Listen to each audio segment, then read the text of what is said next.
Subscribe करें हमारे YouTube channel साधना gold को और पाएं वीडियोस सबसे पहले। बेल आइकन दबाना ना भूलें। ब्रह्मा जी महाराज ने इस सृष्टि को आगे बढ़ाया है, लोगों की संरचनाएं करी हैं। उसके साथ साथ बहुत सारे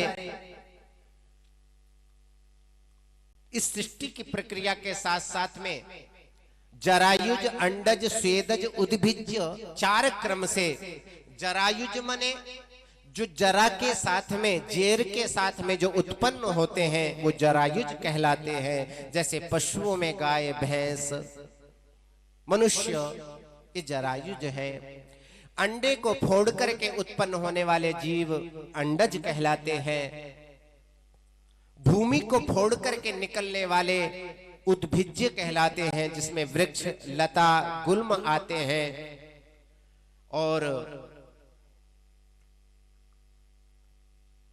कुछ ऐसे होते हैं जो आपके ही अपने शरीर से जिस सृष्टि की प्रक्रिया आगे बढ़ती है, जिसको जूं, लीख इत्यादि बोलते हैं, आपके पसीने से, आपकी गंदगी से बनते हैं।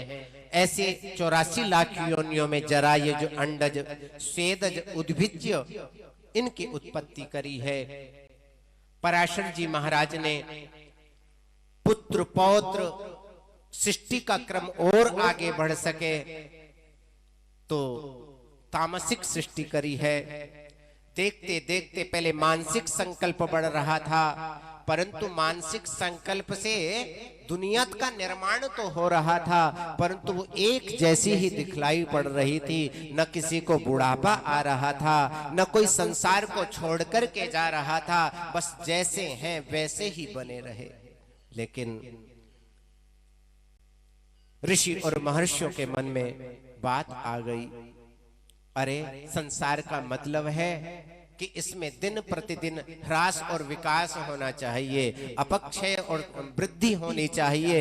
एक जैसा ही रहेगा तो स्वाद नहीं आएगा। स्वाद लाने के लिए बुढ़ापा भी जरूरी है। क्योंकि बुढ़ापा होता है ना, तो पीपल के पेड़ का जब पत्ता पीला पड़ जाता है तो वो टूट करके अपने आप गिर जाता है। यदि वो पत्ता नीचे नहीं गिरेगा तो उसमें लाल लाल कोमल फिर आने वाली नहीं है। जैसे जब हमारे शरीर में झुर्रियां पड़ने लग जाएं, प्रारंभ हो जाएं, तो समझ लेना चाहिए अब तो शरीर पीला पिला होने लग गया है। अब यात्रा का क्रम बदल गया है। अब स्थान लगता है कि चेंज करना पड़ेगा, ये मान लेना चाहिए। परंतु जानते तो हम सब कुछ हैं, मानने का प्रयास नहीं करते, इसलिए इसका नाम कलयुग है।